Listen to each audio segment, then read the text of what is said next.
Alors bonjour, nous sommes ici pour vous présenter le métier d'animateur socio-culturel qui est une des orientations du travail social. Nous allons vous présenter la définition de l'animation, les secteurs où on peut travailler, le public cible, ce qu'on fait dans les grandes lignes et puis les conditions d'admission. Voilà, je m'appelle Héloïse Zwalen, je travaille au centre d'animation socio-culturelle du Jura qui appartient à l'association Repère. Et puis voilà, j'ai un parcours divers et varié. J'ai fait la HES à Lausanne et divers stages à Berlin, au centre Paul Klee à Berne, et puis j'ai travaillé à Lausanne et sur Fribourg. Et je donne la parole à mon collègue. Alors ouais, je suis le collègue d'Héloïse, je m'appelle Benny Ngondé, je travaille au centre d'animation du Jura également. Et donc moi j'ai eu un autre parcours qu'Héloïse, donc moi j'ai fait l'apprentissage, qui est l'apprentissage de ASE, assistant socio-éducatif, donc au centre d'animation du Jura. Donc c'est un apprentissage qui dure 3 ans. Suite à l'apprentissage, j'ai entamé une école supérieure, l'ARPI à Yverdon, et donc c'est à temps partiel. Donc j'ai travaillé 50% au centre d'animation et puis les autres pourcentages, l'école. Alors, l'animation socio-culturelle, c'est une action sociale et culturelle qui est là pour permettre le lien social entre les gens. Actuellement, je pense qu'en plus c'est très important. Et aussi l'aspect culturel, c'est-à-dire pas que consommation de culture, mais aussi d'être capable de s'exprimer, d'avoir une place pour affirmer qui on est. L'animation est liée à la notion de groupe. Donc généralement, on est une équipe qui travaille avec un groupe, même si ça nous arrive de faire du travail individuel. Et il y a une partie de notre travail qui est aussi dédiée aux changements sociaux. Donc il y a un aspect militant dans le travail. Sinon, c'est permettre à l'autre d'être autonome dans ses loisirs. Je te laisse présenter les secteurs d'intervention. Yes. Alors, les secteurs d'intervention et public cible, donc au centre d'animation, donc il y en a, on vous dira combien de centres il y a dans la ville de Fribourg, mais donc il va y avoir des maisons de quartier, des homes, des institutions, des organisations culturelles et touristiques, des associations, des théâtres ou des radios.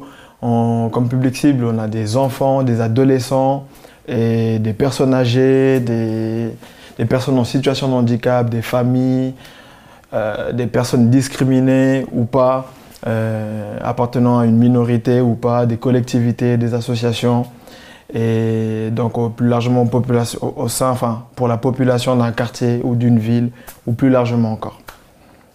Et dans la majorité de ces secteurs d'intervention et des publics cibles, une des particularités de l'animation, c'est que c'est des gens volontaires qui viennent vers nous. Donc ce n'est pas des gens qui sont placés ou qu'on ne les oblige pas à fréquenter les offres que l'animation culturelle fait. Je pense que c'est vraiment une particularité par rapport à éducateurs ou assistants sociaux qui sont aussi les deux autres orientations du métier du travail social. Alors les CAS présentent un des 5 secteurs de l'association Repère à Fribourg. Et donc il y a 4 centres d'animation maintenant, donc dans le quartier du Jura, de Pérol, de la Basse-Ville et du Schönberg. Et donc il faut savoir que ça fait partie de l'association Repère, donc dans la ville de Fribourg. Mais dans le canton de Fribourg et plus largement dans les communes environnant Fribourg, il y a le centre d'animation de Villars-sur-Glane, de Marly, Avry, sur Matran, à Bulle, à Châtel-Saint-Denis, Romans, Payerne et Le Vuy, et Stavayer-le-Lac. Donc ça c'est du côté roman. Et du côté alémanique, il y a à Bösingen, Düdingen, Gurmels, Mora, Murten, Murten, ja, Schquet, Kerzers, Taffers, Schmitten, et puis Wuneville, Flamatt et Yasso, je pense. Voilà, qui regroupe un regroupement de la région de Plafayant. Merci Benny, vous êtes performant. Je prends la suite. Yes. Donc c'est pour les centres vraiment de la ville de Fribourg, le budget vient à 90% de la ville de Fribourg. Souvent les centres d'animation sont liés aux communes, mais il peut y avoir des exceptions. Sinon, le reste des financements, on le trouve dans des financements privés de fondations comme ça ou du canton. Pour toujours ces 4 centres de la ville de Fribourg, c'est 13 professionnels pour un total de voilà, 540%. On a un apprenti, on prend des stagiaires HES et on prend des stages d'observation si vous voulez venir essayer le métier. C'est possible chez nous, des stages non rémunérés en l'occurrence. On précise aussi dans notre, vu que la ville est notre principal mandataire, on a un mandat qu'on redéfinit tous les 3 ans avec eux et on a 6 axes d'action qu'on a définis entre nous et la ville. Nos actions, elles sont toutes ou certaines participatives, ce qui est pas une évidence d'être dans du participatif. Elles sont préventives et on met une attention à l'intégration. On essaye de prendre en compte les enjeux du développement durable, que ce soit écologique mais aussi social au niveau du terme. L'aspect culturel et l'aspect de l'éducation non formelle. Puis on veut rajouter un autre axe de travail autour des suivis individuels, parce que même si c'est un groupe par rapport à un groupe, on a quand même pas mal de suivis individuels qu'on fait à l'année. Voilà. Alors l'accueil libre, qui représente 34 heures par semaine. Donc qu'est-ce que c'est l'accueil libre? Je crois qu'il y a un slide après, ou si je ne me trompe pas. Ah, t'es trop fort. Alors c'est du travail dit invisible, même si nous on travaille avec des gens qu'on voit, bien évidemment, on nous voit aussi. Mais le travail en soi, donc c'est l'accueil libre, comme Héloïse elle disait avant, c'est pas des gens qu'on a forcés pour être présents lors des accueils, ou bien qui ont été placés, donc des gens viennent volontairement, donc ça peut être des enfants, des jeunes, des adultes, des seniors, donc viennent là et... Ils peuvent faire ce qu'ils veulent pendant l'accueil. C'est-à-dire que c'est un espace-temps qu'on leur donne, un espace parce que c'est dans un centre, et puis dans tous les centres il y a différentes choses. Par exemple au Jura on a un studio d'enregistrement, au Schönberg il y a une salle de spectacle, enfin chaque centre a un peu ses particularités. Et puis c'est un temps, c'est-à-dire qu'on a des horaires durant la semaine, vient qui veut et les personnes peuvent faire ce qu'ils veulent. C'est-à-dire dans une des extrêmes ils ont le droit de rien faire. Les gens qui sont là, comme ils ont le droit de jouer à l'ordinateur, d'être sur leur natel, de faire du billard, du baby-foot, des jeux de société, ou monter un projet, d'être créatif. Enfin. C'est ça. Puis en montant un projet, ça peut être des projets après sur inscription ou pas, ou des projets qui durent juste une après-midi ou une journée, ou plus de journées, puis ça leur permettra de revenir, continuer le projet, puis de le mener de A jusqu'à Z. Et je me demande s'il n'y a pas, voilà, une slide qu'on vous laisse lire, hein, n'est-ce pas? Et voilà. Et... Voilà, ça regroupe tout ça, l'accueil libre. Je passe plus loin. Hein. Qu'est-ce que ça nous demande pour nous l'accueil libre? C'est vrai, moi par exemple, c'est pas parce qu'en animation, on vous précisera après, il y a 2 méthodes de travail principales, l'accueil libre et la gestion de projet. L'accueil libre, pour moi, c'est plus compliqué. Maintenant, je commence à être à l'aise. Pourquoi? Parce que c'est principalement une présence, être là. Et être là, quand il y a des choses qui se passent, pour moi, c'est assez facile. Quand il n'y a rien, je trouve pas facile. Parce que du rien peut naître quelque chose en une seconde. Faut se dire qu'à l'accueil libre, des fois ils sont 20, mais des fois ils sont 40, des fois ils sont 60, enfin on ne sait jamais. Donc c'est une présence, être à l'écoute de ce qui se passe. Tu veux dire d'autres? Il faut avoir de la souplesse justement, avoir de l'ouverture aussi, parce que c'est l'idée des centres d'animation, quoi. Donc accueillir les gens comme ils sont, que les gens puissent se sentir aussi accueillis, puissent avoir cette ouverture de pouvoir s'exprimer, de pouvoir être qui ils sont, de pouvoir dire ce qu'ils ont besoin d'exprimer aussi. C'est très important, cette ouverture, dans ce sens-là aussi. Avoir une bonne gestion du stress, parce qu'il y a des imprévisibilités aussi qui sont régulièrement là lors de ces accueils. Et puis avoir une bonne notion d'improvisation ou de créativité. Et puis justement, la deuxième méthode principale de l'animation socioculturelle, c'est ce qu'on appelle la gestion de projet, qu'on apprend via une méthodologie de projet. L'idée du projet, c'est à partir d'une idée, de réussir à la mettre dans la réalité. Et puis le projet, il peut être très petit, ça peut être une sortie à la piscine, mais ça peut être des vacances. Ça peut être, nous on a suivi quelqu'un qui avait 25 ans, qui voulait monter un centre de danse, qui voulait se différencier des écoles de danse.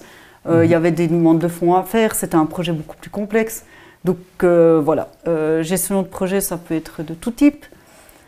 Dans la gestion de projet, qu'est-ce qu'il y a? Il y a la libre adhésion, ça veut dire qu'on ne force pas les gens, vient qui veut. L'idée, c'est d'être participatif. Donc nous, même avec des enfants ou des adolescents, on a fait une vulgarisation de la méthodologie de gestion de projet pour qu'eux-mêmes mettent en place leur propre projet, dans l'idée qu'ils puissent expérimenter des compétences, qu'ils puissent avoir des responsabilités. Dans la gestion de projet, il y a des enjeux de dynamique de groupe qui sont forts. Je ne sais pas si tu veux prendre les derniers. Oui, ouais. Alors, il y a ce qu'on appelle le développement des compétences. Donc, il faut savoir qu'on travaille avec des êtres humains qui évoluent, donc aussi, donc il y a vraiment cette marge de manœuvre pour pouvoir développer des compétences, profiter tout simplement aussi de son temps libre, comme on vous disait au préalable. C'est qu'il y a la possibilité, il y a la liberté de ne rien faire aussi. Ce que peut-être qu'on a moins l'habitude dans une société où on a besoin de faire, de produire, mais il y a la possibilité de ne rien faire aussi. C'est une manière aussi de pouvoir peut-être laisser la place pour que des projets puissent naître aussi. Et puis tout ça, c'est important aussi d'avoir du plaisir dans tout ce qu'on a énuméré dans ce processus-là du développement personnel, des groupes ou des individus.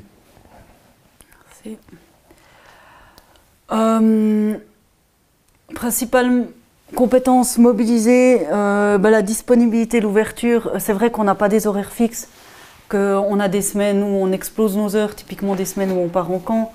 Mais même dans des semaines normales, si on travaille le samedi ou le dimanche, parce qu'il y a des projets qui demandent ça, c'est des semaines avec beaucoup d'heures, puis il y a des semaines où il y en a moins. Même si via l'accueil, on a quand même une petite régularité, en tout cas sur des semaines scolaires. Mais du coup, tu finis pas ton travail tous les jours à la même heure, quoi. Réactivité, c'est-à-dire qu'en effet, des fois, il y a des demandes. Enfin, typiquement, le Covid, l'année passée, nous a aussi beaucoup montré ça. De notre travail, on en a fait un pôle... On a pris l'accent du militantisme en faisant des distributions alimentaires, ce qui n'est pas du tout notre job à la base, qui était un travail lié aux enjeux de précarité. Donc ça, c'était une réactivité par rapport à la situation actuelle. Y a beaucoup de coordination et d'organisation. Je ne sais pas si tu prends la fin. Je laisse finir. Clarifier, c'est vrai que des fois on a des idées, mais elles ne sont pas forcément clairement posées dans la tête. Et puis du coup, nous, on aide à ce travail de clarification. Entre nous, on se clarifie aussi sur ce qu'on souhaite faire. Parce qu'on fait aussi beaucoup de travail entre les centres. Donc on doit se clarifier au sein d'une équipe, mais aussi entre des équipes. Y a beaucoup de gestion de dynamique de groupe. Et puis on a pas mal de compétences administratives qui sont liées soit à du secrétariat, soit quand on fait un camp, il y a tout ce qui est des gestions d'inscription, ou dans la gestion de projet, il y a tout ce qui est des demandes de subventions. Ouais, exactement. Le réseau, on a un réseau assez vaste. Déjà à l'intérieur de Repères, où il y a 4 autres secteurs, d'autres institutions, ça peut être le SEJ, ça peut être l'école. On travaille passablement. Nous, le Centre du Jura, en plus, on est dans une école, donc on travaille passablement avec eux. Des associations, autour de la distribution alimentaire, on s'est regroupés. On est 30 à 40 associations à travailler ensemble là, pour faire une stratégie liée à la dignité et aux problèmes d'inégalité qui se renforcent ces temps avec la situation du Covid. Avec les familles, ça nous arrive que si on fréquente plutôt un jeune ou un enfant, c'est possible qu'on travaille avec la famille. Voilà. Si tu n'as rien à rajouter. Oui, j'ai rien à rajouter.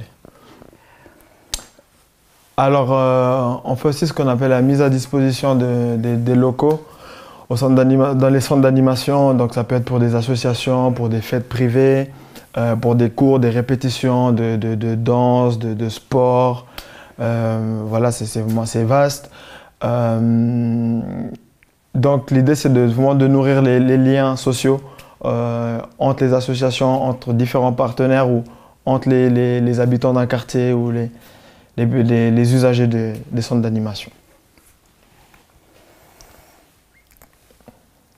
Voilà, et ça se passe de commentaires. Formation. Alors je prends ça vu que j'ai fait la formation de base. Donc, chez nous, c'est possible de faire du monitorat, c'est-à-dire que nous on travaille avec des gens qui ont à partir de 14 ans jusqu'à leur mort, qui nous aident, que ce soit pour des activités, pour des camps, pour des projets. Donc ça, avec, c'est pas vraiment une rémunération, mais comment on appelle ça? C'est un défraiement. Un défraiement. C'est-à-dire que oui, il y a de l'argent, mais il y a surtout aussi une formation qu'on donne avec ça. Il y a possibilité de faire des stages HES, sinon c'est des stages d'observation d'1 mois maximum, comme j'ai déjà dit. Formation de moniteur, activité, camp sport, voilà, j'avais rajouté ça, mais en fait il était là, j'ai mal lu le PowerPoint. Formation ASE, on a peu de place pour des formations ASE, mais on en a.